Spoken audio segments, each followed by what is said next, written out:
All at 34 points lower for the Sensex, for the Nifty, I beg your pardon, and about a flat start for the Nifty. Now, what is really the talking point? Breadth, and breadth. I mean, the market breadth has been fantastically strong. The small cap index, it's mustering along very smartly.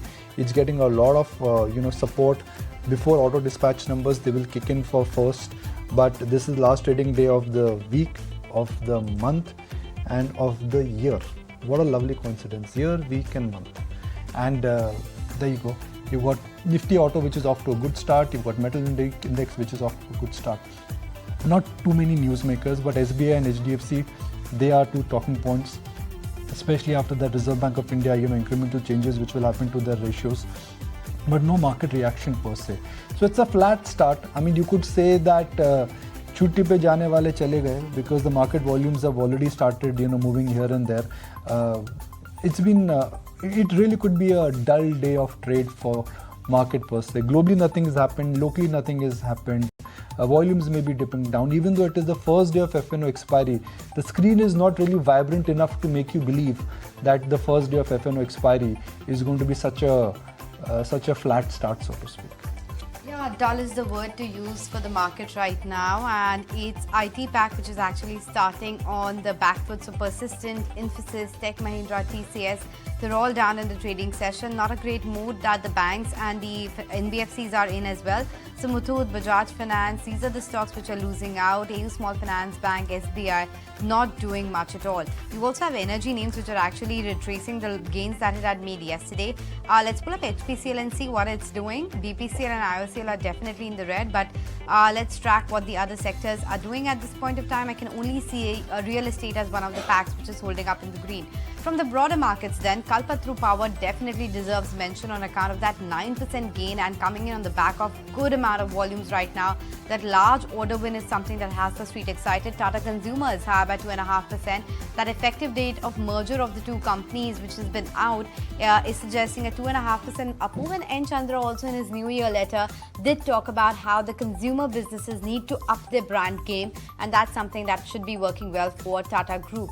You also have Hindustan Zinc, Zydus Wellness, Electra Green Tech, RBL Bank. These are some of your other gainers. And Lemon Tree, on account of one of the new franchisee hotels that they've started, is also opening up in the green. On the losing side, Go Colors, India Mart, Gillette. These are some of the names which are perking up for me. And overall, even if I look at the broader market, not a big mover anywhere except maybe a Federal Bank. So overall, very flat start and nothing that really stands out in terms of a big outperformer apart from Kalpataru Power. Everyone's on holiday, Anisha, so maybe. So that's why maybe you're not seeing, too much of a decisive trend, not too much in terms of volume or even on the frontline index. Yeah, it's flat as ever. Everything that I'm looking at, it's not pointing towards any sort of move incrementally on the upside or downside. But good thing is that breadth is pretty supportive. FMCG, auto to a certain extent is what's powering ahead, while energy, IT, PSC taking a back seat. But that being said, it's just a cut of about 0.5%. So Kunal, you're looking at the screen. You're unfortunately here at work on the last trading day of 2023. What is the trade you're punching in? Well, actually, I'm very fortunate to see the index at 21,700 on a year-ending day. Yesterday also. Yeah, but I think to see the at 21,800. To see the end of the year at such an emphatic style, I think is something. Glass half full. Okay. Absolutely, yes. So in terms of opening trade, Lupin is something which looks attractive. The stock yesterday gave a price volume breakout about 1330 levels. So that's a stock which I looked at in the open. Okay, Lupin it is. That's what Kunal is punching in. Naresh, what's your first trade? So, continue like Endurance Technologies that's given a breakout, could see some follow-up move in the next couple of sessions. Some of the recommendations coming in, but the mid-cap and small-cap indices, Kunal, they have definitely retraced. Is it a very clear conviction that 2024 will clearly be large-cap led, and those 40-50% gains that we have seen from mid-cap and small-caps will either reverse or will be much lower than the large caps? The data historically has not has been of that similar category, because when small caps and mid caps have given returns of excess of 40% to 50% on a year-to-date basis, these indices have actually underperformed and given negative returns the subsequent year. So if you look at the last 10 years of data, historically, then I think the data matches up quite well in the historical periods. So if we expect the same data to be replicated going forward, then possibly large caps could be a better place to park money as well as invest in this calendar year. Okay, it's been a flat start to the day, but we can't have such a flat and a dull show for you. We have a very important guest joining us to talk to us about how you should position yourself for 2024. You don't want to miss this one. Nikunj Dalmia in conversation with Hiren Ved of Alchemy Capital.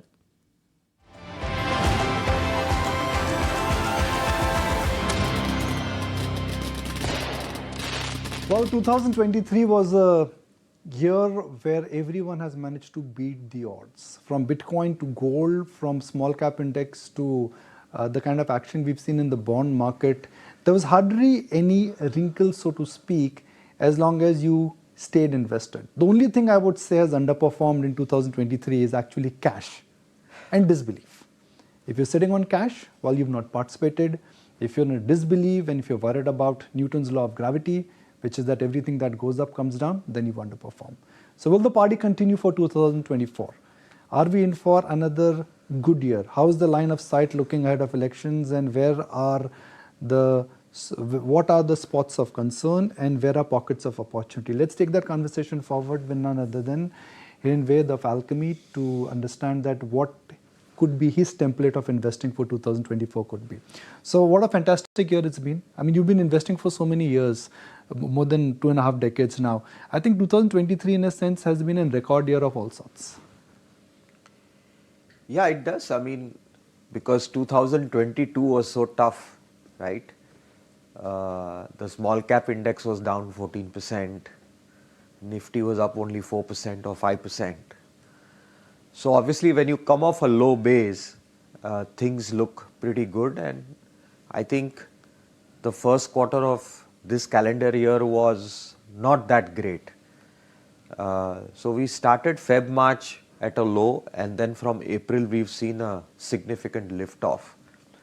So yeah, I mean, can't complain. It's been a great year, Nikunj. And I know there is this popular perception that people have that markets have run up very aggressively. Everything has become very expensive, right?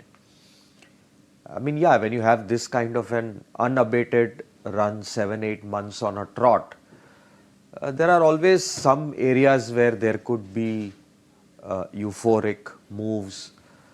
But if you step back, and I was looking at the numbers, right? The total market cap of the Nifty 500 in March 2020, just before COVID, right, was about 100 trillion. Total market cap of the Nifty?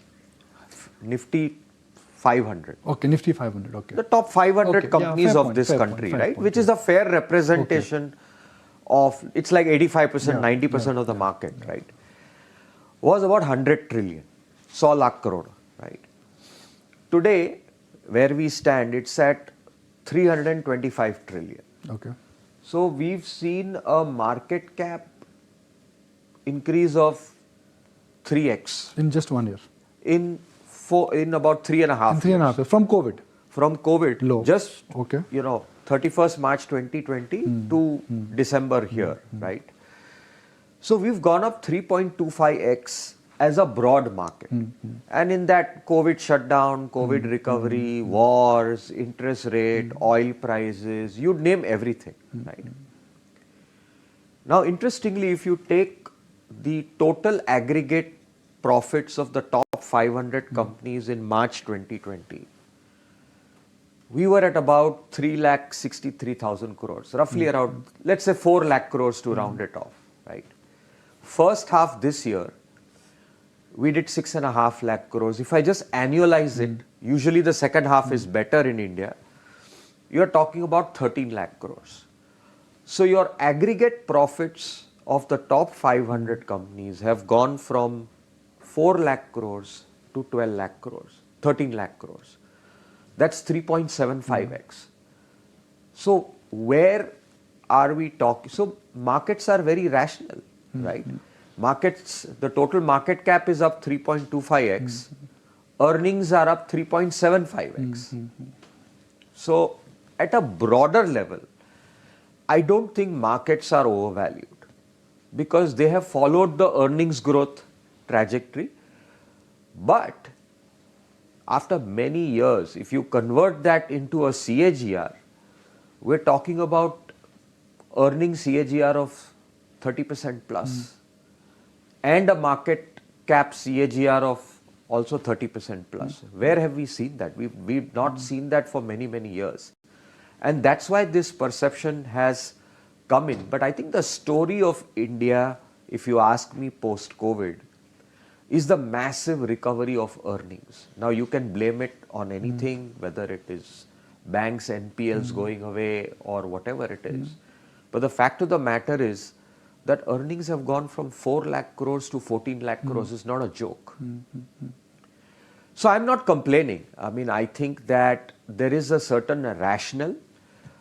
We all have narratives and stories to talk about, but broadly, the bada picture is that the market cap growth in the last 3.5 years has purely reflected the earnings power of India Inc. And I think that's the big story. Okay. The other data which Buffett looks at, market cap to GDP, you go above 1, it's a yellow line.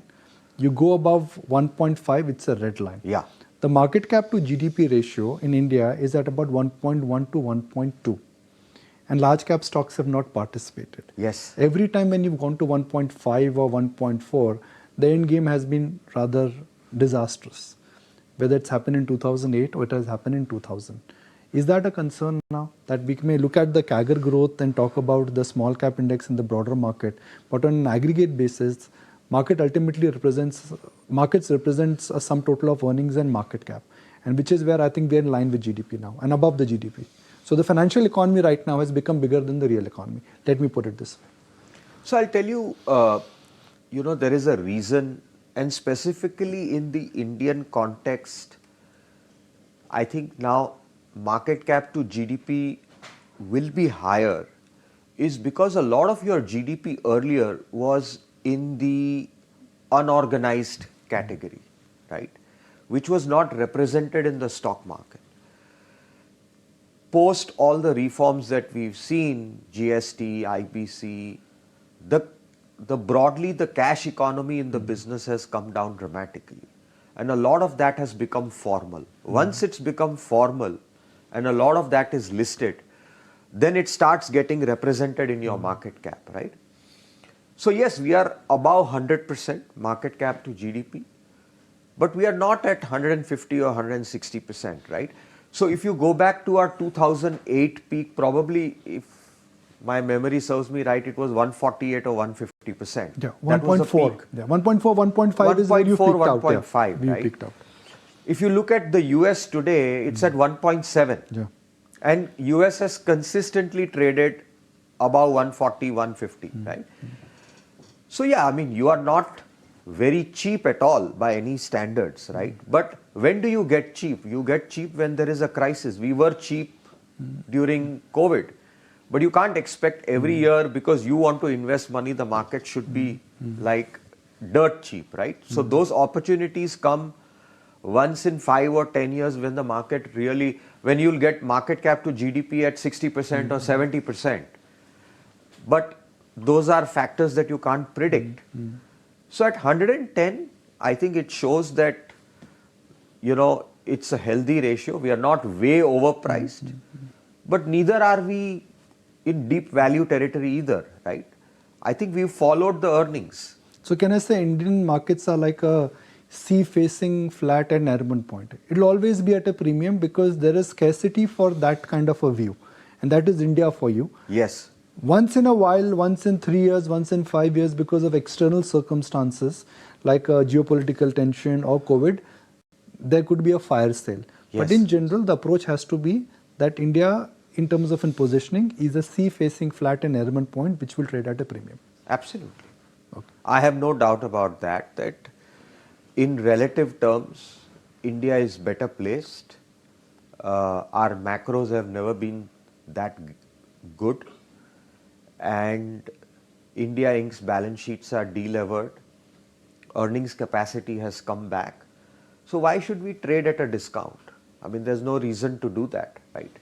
So And are we at fair value or are we trading at a premium? depends on your time horizon. Okay. If you ask me, next 6 months, maybe the small and mid caps are at a premium to long-term averages. Nifty, not necessarily, right? Because I think the large caps have probably trailed the small and mid caps. But that happens. But if you ask me with a 3 to 5 year perspective, I think we are fair. We are not at a premium. Because I do believe that earnings could continue to compound at healthy double digits. Now, whether it's for the Nifty 15% and for the broader markets, it's higher, only time will tell. But I think there is greater certainty and probability that the earnings should compound at a pretty healthy rate. So you're not looking at raising cash or changing your portfolio mix for 2024? No. Why is that? Because I believe in the long-term story. And Nikunj, we all forget that in a solid structural bull market like we saw between, let's say, 2003 to 2007, and I was looking at the data, every single calendar year, because we are talking calendar year now, and you're asking me about 2024, right? I mean, well, you know, there is always a possibility you could have a moderate year after a good year. But if you look at the data, 2003 calendar, 4, 5, 6, 7, all 5 years you had positive double-digit returns. All 5 years, right? Except for 1 year, I think, which was immediately after, I think 2003 was like a 70% kind of a year, and then you had a 8-9% positive year. And after that, it was all 25-35% year after year after year. So I think why, and I'm not saying that this will repeat, but I'm saying that this has happened in the past, right? So could you have a moderate year? Yes. Very difficult to predict. But I think you don't invest year by year. You invest with a slightly longer term horizon. And I think the future is very, very positive. So why should I raise cash? As to your question of have you changed portfolios, I think the change in leadership became quite evident, last year and the year before. And as I've said before, that it looks very similar to the bull market of 2003 to 2007-8, where similar kind of sectors are leading today, right? So domestic cyclicals, auto ancillary, cap goods, manufacturing, cement, real estate. It looks very similar, right? Hotels, metals, right? And to that you can add defense and EMS, because in every cycle there are new players that emerge, or renewables, as whatever you would want to call it, right? But broadly in that whole bucket of manufacturing or industrial cyclicals, whatever you want to call it, is where the leadership is in this bull market. And I think that, we have to embrace and we have to recognize that change. And I think the market leadership is telling you, right? I mean, the best performing stocks have been PSUs. Do you think the party will continue or the rally will continue In PSUs? longer term, yes. Near term, I think we've seen a very parabolic rise in many of these stocks, right? So there could be over enthusiasm, euphoria, which could have set in the short run. But an entire asset class doesn't move like this until and unless there is a good reason for it to happen, because markets are not irrational. We could wish it away.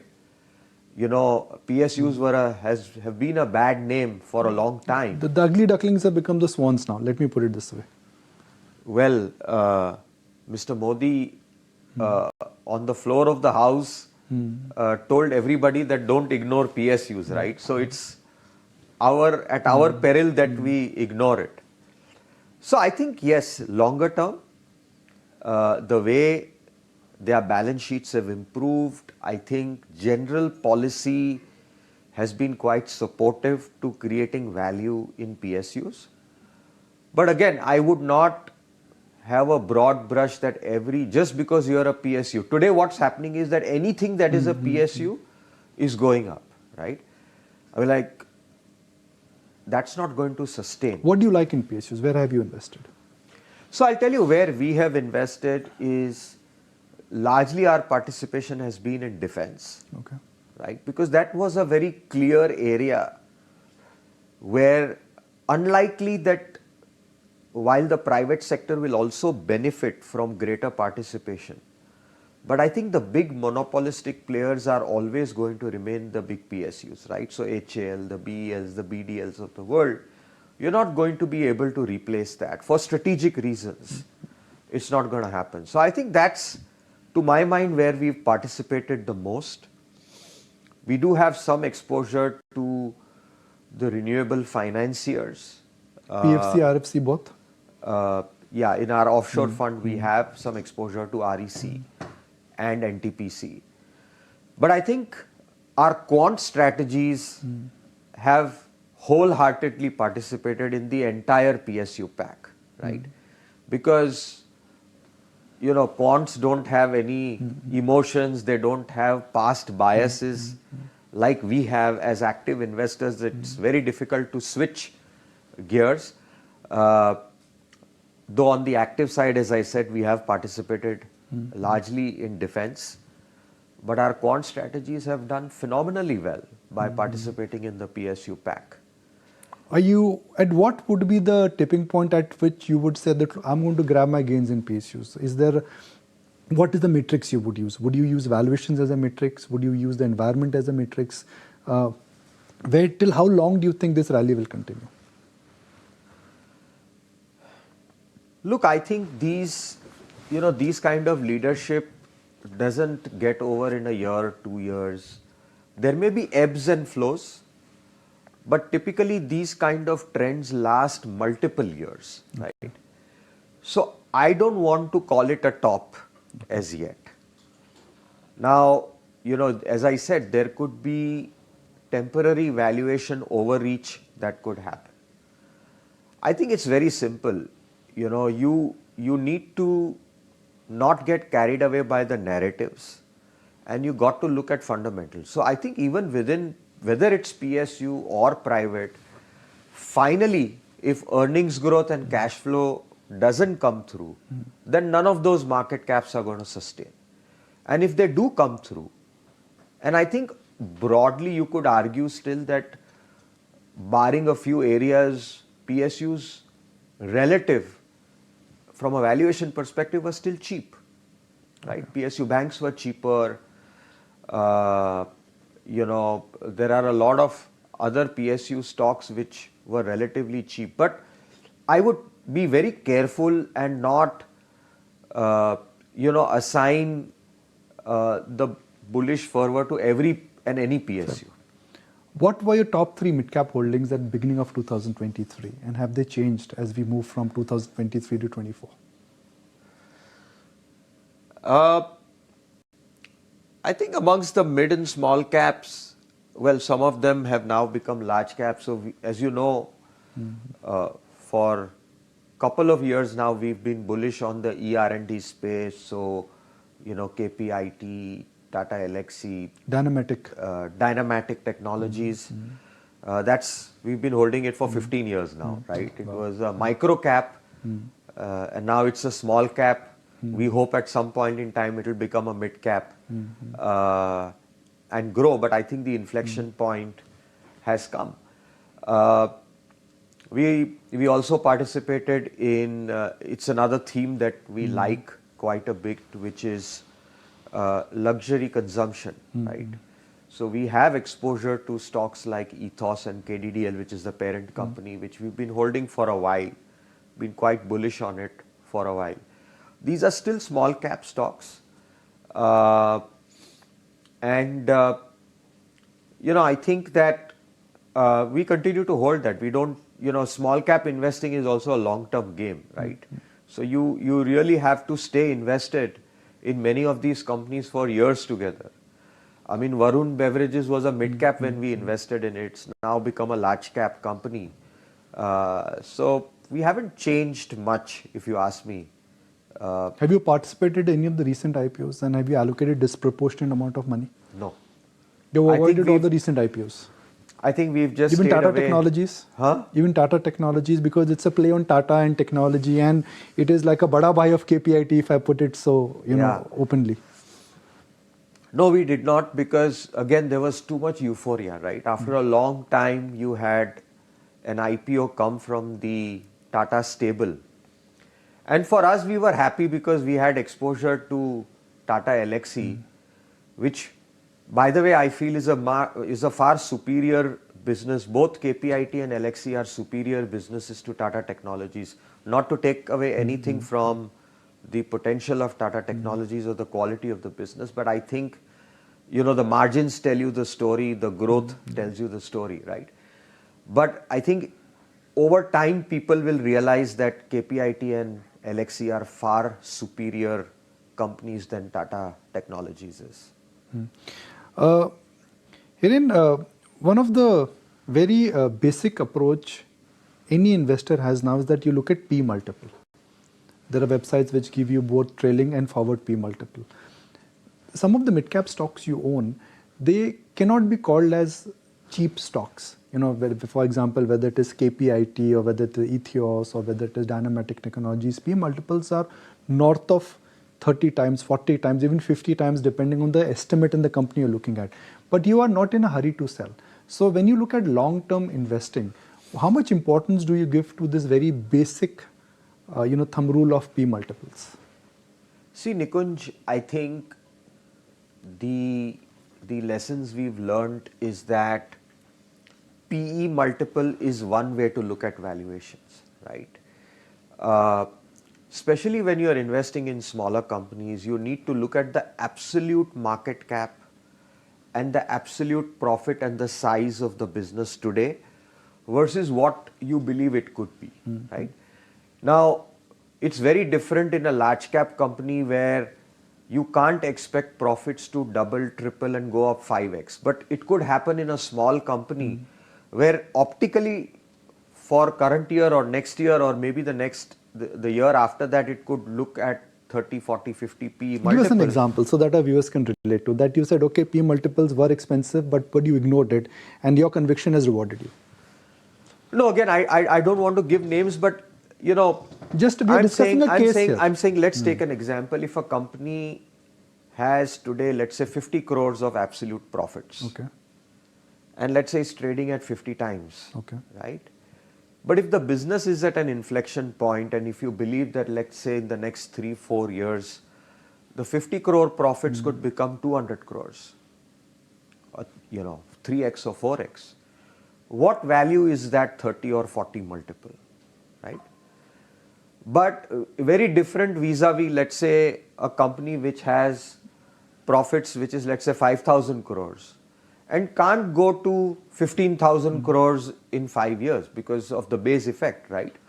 And there, if you're paying very high multiples, one has to be careful. So, size and scale at which you look at multiples also matters. So while the multiple itself tells you something, and yes,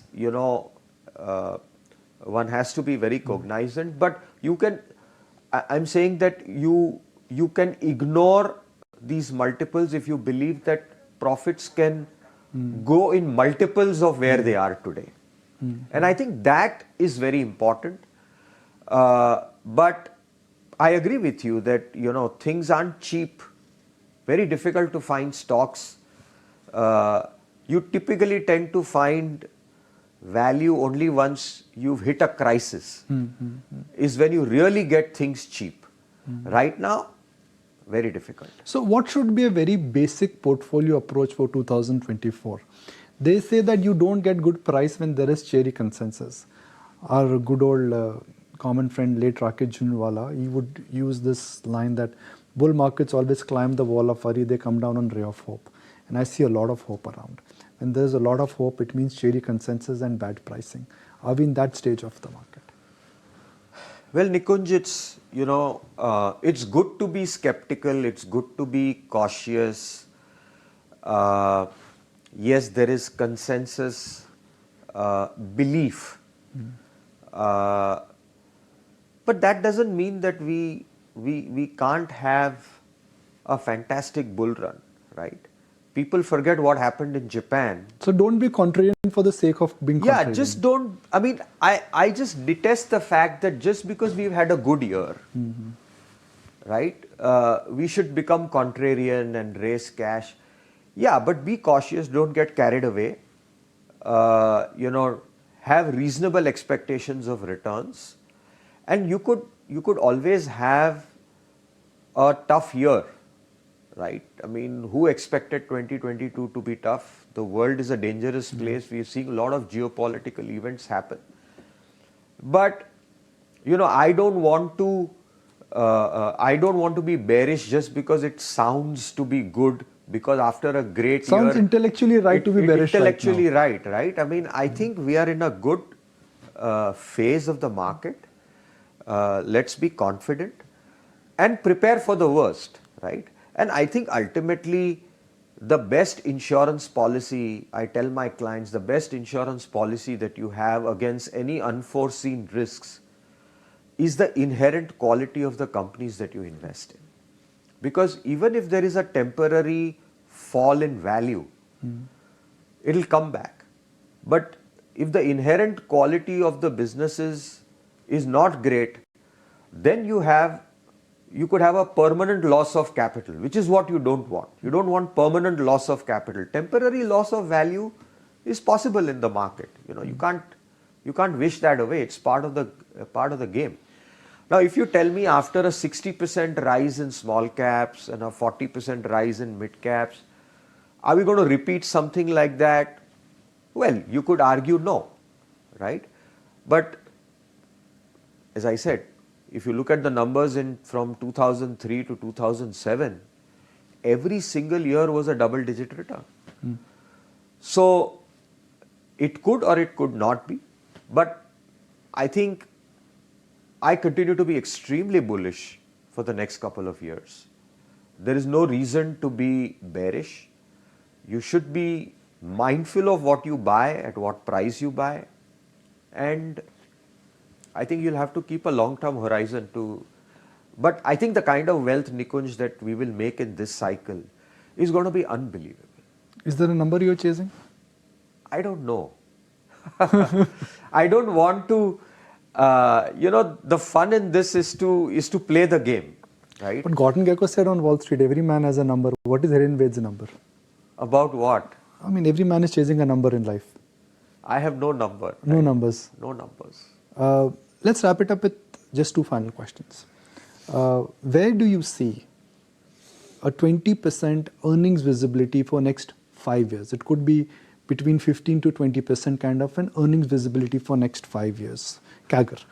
Markets may go up and down, prices may go up and down.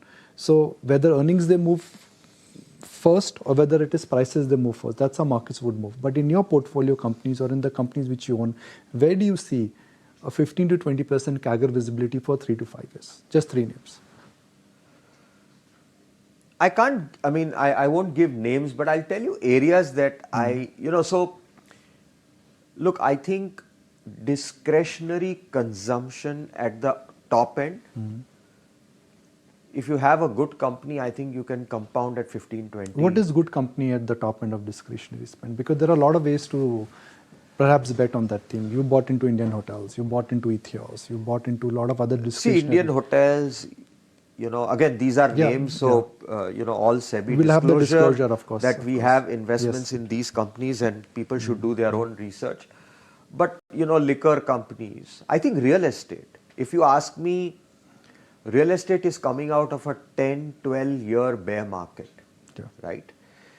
And you look at the numbers, it's astounding. I mean, I think the data just came out yesterday 31% growth in sales in terms of number of units, right? And you must understand that, you know, as India gets wealthy, right? I mean, a 500,000, 2,000 crore market cap company is becoming 5, 7, 10,000 crore market cap company. Usually in India, the promoter owns somewhere between 30 to 50% of his business. Suddenly he goes from becoming a 250 crore or a 1,500 crore worth family to a 3,000, 5,000 crore worth family, right? And the first thing when people make money is to buy a better house, a bigger house, right? Now the top 100 companies buy houses in London or elsewhere, but you know, the kind of wealth that India is going to create at a broader scale, you can't not be but bullish on real estate.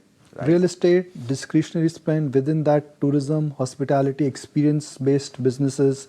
It could really be travel tourism or perhaps luxury retailing, you know. That's one theme. Any other theme? Anywhere where premiumization can happen, you can, I think, you know, you could see solid compounding for the next couple of years.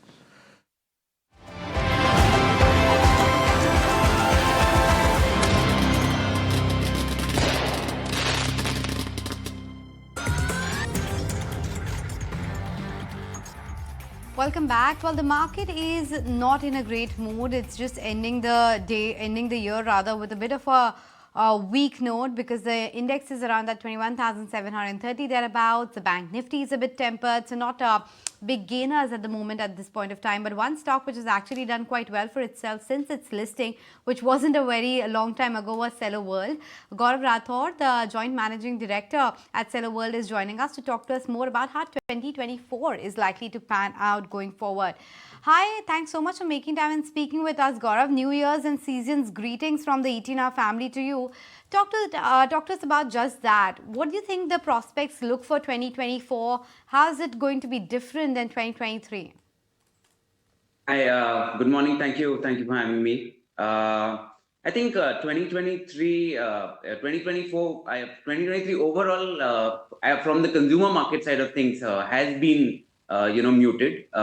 This year for us has also been a muted year. What we expected and what we were able to achieve this year was not in line what we thought. But I feel the consumer market is opening up. 2024 seems to offer more possibilities, and I hope it's a much better year next year.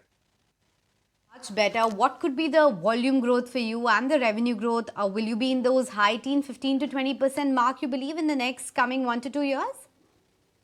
So yes, so we maintain about 18 to 20% is what seems to be very achievable for us going forward in the next couple of years. And volume growth will also be in line. Traditionally we have grown at about 20 to 24% when it comes to volumes, and about 18 to 20% at value terms as well. So I think going forward, yes, we think that we'll be able to achieve those numbers in the next couple of years. Morning, Gaurav. So clearly you're optimistic about your growth. So what would be the key growth drivers, or tell us which of the segments do you think will lead the growth over the next few years? So there are two key segments that are going to lead the growth. Of course, the whole industry as a whole is growing pretty well at a decent CAGR. So the glassware unit, glass has done very well for us. Plus, we are putting a greenfield project which is commencing in 2024. So that is going to be a key lever to growth. Also, our stationery segment, the writing instrument segment, currently it's at a very small base. So that has a lot of potential to grow, and we are growing pretty well even this year in that particular segment. It's in the late 20s is the number today, and we hope to continue that momentum in the next couple of years as well. Overall, consumer markets have been traditionally also growing at about 10 to 15%. So overall, that is the reason why the levers are in place for us to grow at about an 18-20% CAGR over the next couple of years. One of the interesting things that I recently learned, because I assume that, the stationery products are low value products, so the margins will be lower as well, but I stand corrected on that. But I wanted to talk to you about the writing instruments. Your gross margins are 58 to 59%. Is this something which is sustainable? I think it is sustainable. It's a product mix actually. More than anything else, we have entered into a product where there is value creation possible. There is traditionally India has been a 5 rupee pen market. We've entered into the 10. We don't do the 5 rupee pens at all. And I think that's one of the reasons, or the key reason, for it to give those kind of yields that you see. Also, secondary, good, strong, distribution network, and coming from the house of Cello, I think has also made a difference. So I think these three ingredients has played a very pivotal role for the margin profile that you see today. Okay, so, and is that the reason your ROCEs are also better than your peer, 30-35%? So I'm guessing that too is maintainable, if not improvement from here on? No, I think, yeah. So we maintain in the next couple of years, it would be in between 30 to 35% ROCE is, I think, maintainable for us going forward. Because, our typical, most of our businesses have high asset turns. So the asset turns are quite high, except for the glassware business where, the asset turn is about 1 to 1.5. So I guess that is one of the major reasons. There's a lot of value addition that happens. So that is why the ROCEs have always been, typically high. And plus, of course, the margin profiles are good, so the ROCEs will always be pretty good. How are you scaling up your new businesses? What's the game plan in place? What is the kind of expenditure that you're looking at? So I think the major expenditure for the next 3 years is coming in the glassware business, which a lot of it is already been, put forward. Plus, there is a little bit more to go. We have, over the next couple of years, we have a 300 crore capex. But the majority of it will be, deployed by the end of this financial year, which is almost up to the tune of about 200 to 225 crores. And the rest over the next 2 years. So because we are still at utilization levels of 70 to 75% in most of our businesses, so there is no major capex coming, for the next foreseeable future, at least for the next couple of years. You said no major capex in which segment for the next foreseeable future? When it comes to our other consumer products, like, our thermo steel, thermoware products, there are, there's not going to be much. Also in the stationery segment, we've already expanded the capacities. So there is not much of a capex there as well. So the only capex that is really coming is in the glassware business. Glassware, in terms of the utilization of the new capacity, what do you expect it to inch up to? What's the scalability? What will it add in terms of revenue? And then, of course, what does it mean for the revenue for the entire company? What targets are you working with for FY25? So I think we've just expanded our opalware capacity, which was expanded in this financial year itself. So by the end of the year, we would still be at 70% utilization in that too. We'll have about 30% left there. With the new plant coming in, we can generate revenues of up to 250 to 275 crores. So that's additional capacity that is coming in. So we hope to utilize that in 2 to 3 years. And so overall, in terms of capacities, it's all built up. Even when we look at our other businesses, even if we want to additionally, put in capacities, it's just a matter of a few machines. So that is why the capex is not very high. We don't have to build a whole new facility. So I guess from that perspective, we are very good to grow at 18 to 20% for the next couple of years without any major expansions. That's good to know. So that's all that we wanted to ask you. Thanks so much for making time and speaking with us. Appreciate you joining us on the show, and of course, all the best for the coming year. Hopefully, it pans out better than 2023, which didn't work out as well as you were expecting. But let's quickly hop across to Mr. Arun Shukla as well. He's the president and director at JK Lakshmi Cement. And let me begin by extending our season's greetings from ET now, Mr. Shukla. Hope you have a happy new year as well.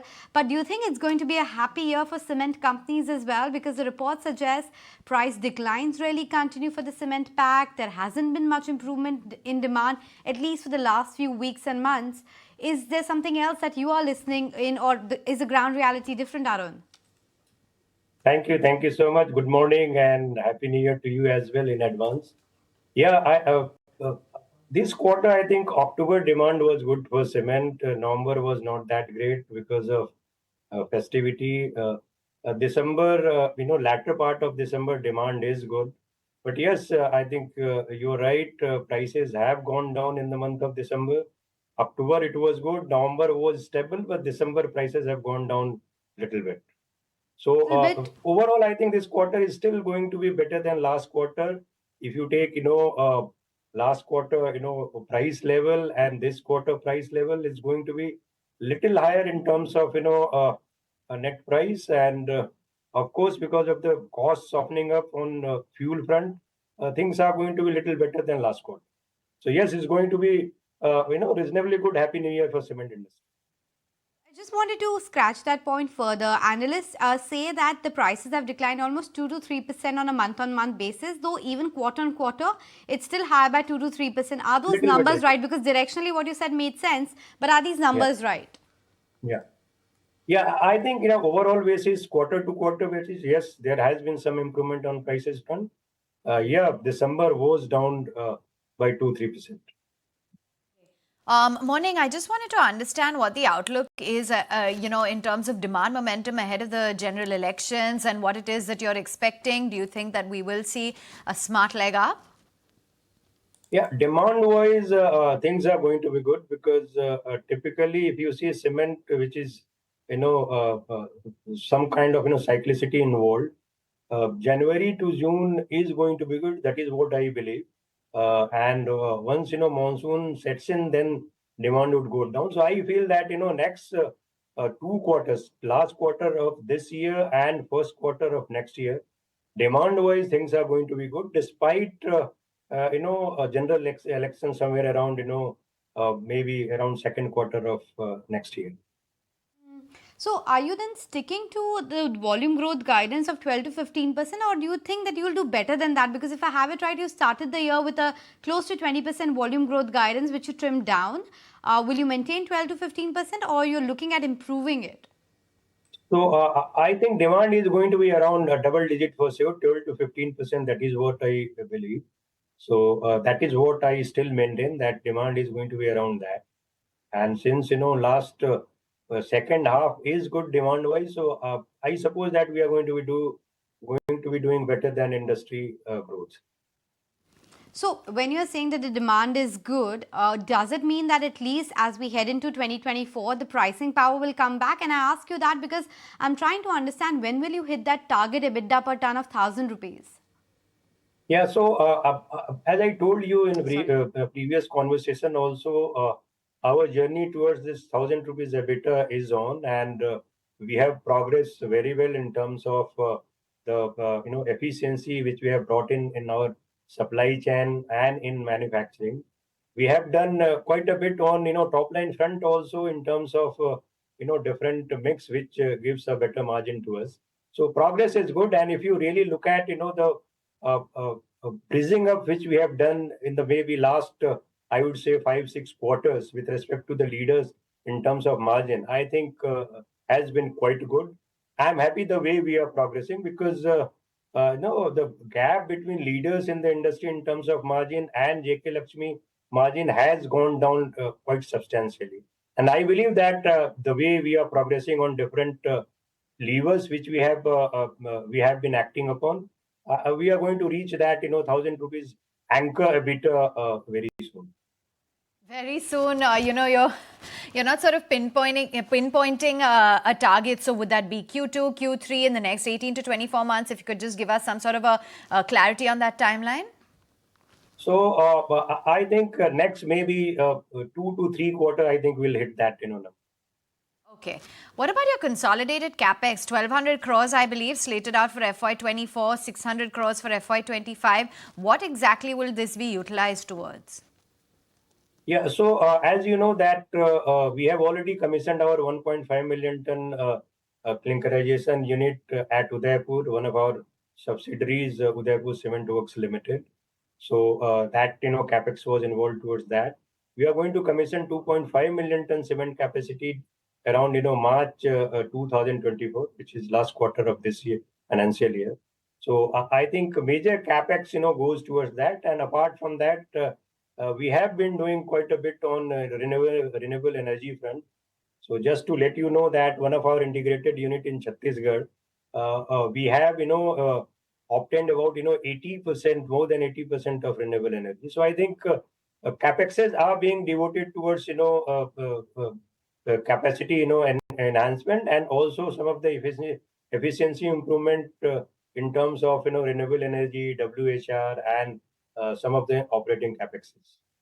That's good to know. But I also wanted to understand from you, analysts are talking about how JK Lakshmi Cement is a structural story.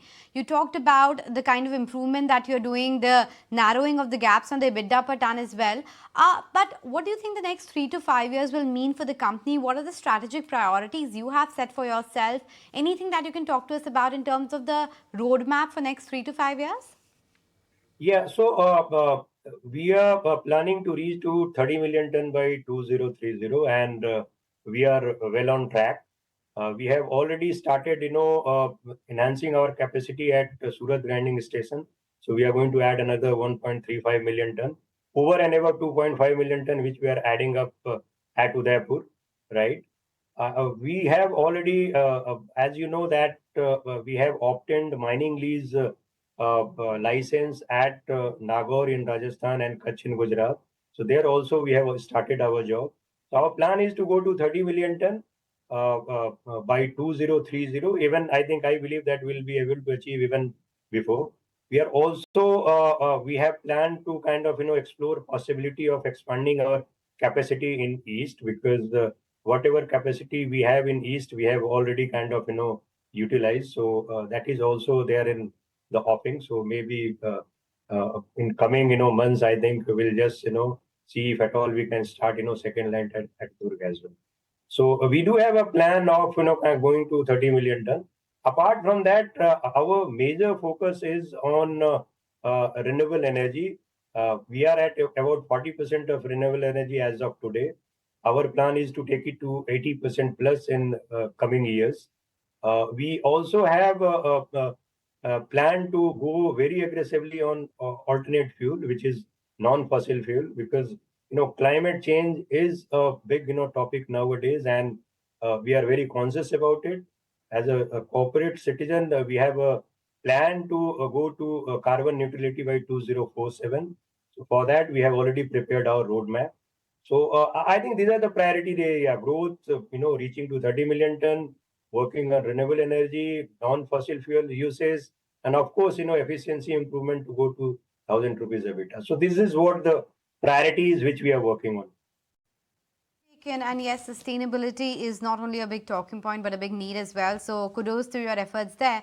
But there are analysts who are expecting realization improvement by 50 to 100 rupees per ton on a quarter-on-quarter basis in Q3. Is that a realistic estimate, you believe? I think that is a realistic estimate. Yeah. Okay, good to know that. And as an industry expert, Mr. Shukla, what's your take on the consolidation in the sector? Do you think the bulk of it is already behind, or this is something that will continue as a trend in 2024 as well, the consolidation of the smaller regional players into, of course, the bigger entities? If you really look at, the level of consolidation, that has not changed much, right? So if you really look at, with, some kind of analysis, so top 4 or 5 players have been controlling about, sizable chunk even, 4 or 5 years back. That has not changed much, right? And going forward, I think this dynamics is not going to change much, because, whatever was to happen, that has already happened. And I don't think that, further, consolidation is going to happen, because at least, in my visibility, I don't see things so. Yes, of course, I think, cement industry is quite buoyant about enhancing capacity, increasing capacity. So that will go on. I think the kind of growth projections cement industry has, because I see that 8% CAGR. That is what the growth estimation we have. That is a good robust growth, I believe. And my sense is that people are going to focus on brownfield and greenfield expansion than going for consolidation. This is what my take is.